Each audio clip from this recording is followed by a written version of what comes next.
Perayaan Hari Tari Dunia 2024 yang mengangkat tema South Borneo bergerak diikuti sebanyak 500 penari dari seniman di Banua serta menampilkan 44 tari dari 40 sanggar di kabupaten kota se-Kalimantan Selatan. Pada perayaan turut pula dibawakan tari berburu dari Sanggar Kayu Ulin Banjarbaru.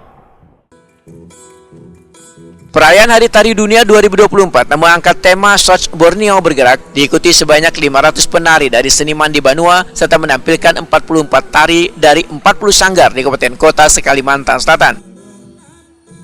Pada perayaan yang digelar UPTD Taman Budaya Provinsi Kalimantan Selatan di panggung terbuka Bahtiar Sanderta, Jalan Hasan Basri, Banjarmasin Utara selama 3 hari, mulai 27 hingga 29 April 2024, turut pula dibawakan tari berburu yang ditarikan Muhammad Raski Arsi Habibi dari Sanggar Kayu Ulin Banjarbaru.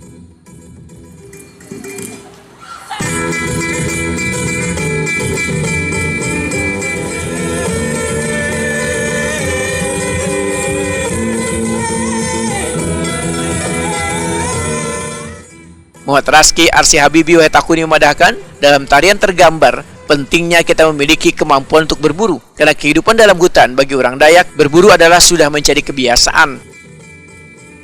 Melalui berburu ini, maka akan bisa terlihat betapa perkasanya seorang lelaki Dayak dalam kehidupannya sehari-hari, sehingga kelihatan kuat dan berwibawa. Ya, karena untuk kehidupan sendiri itu di dalam hutan itu atau Dayak sendiri itu sangat penting untuk berburu, dan juga penting untuk seperti kita pria-pria atau menunjukkan seberapa perkasanya kita gitu dalam memburu gitu, dan juga kita bisa mendapatkan ya sebuah kita bilangnya kekuatan untuk menjadi lebih kuat dalam memburu. Muhammad Raski Arsi Habibi menyatakan tarian berburu ini sengaja tampilkan dalam perayaan Hari Tari Dunia 2024 untuk menunjukkan betapa kuat dan berwibawanya seorang lelaki Dayak bila berburu.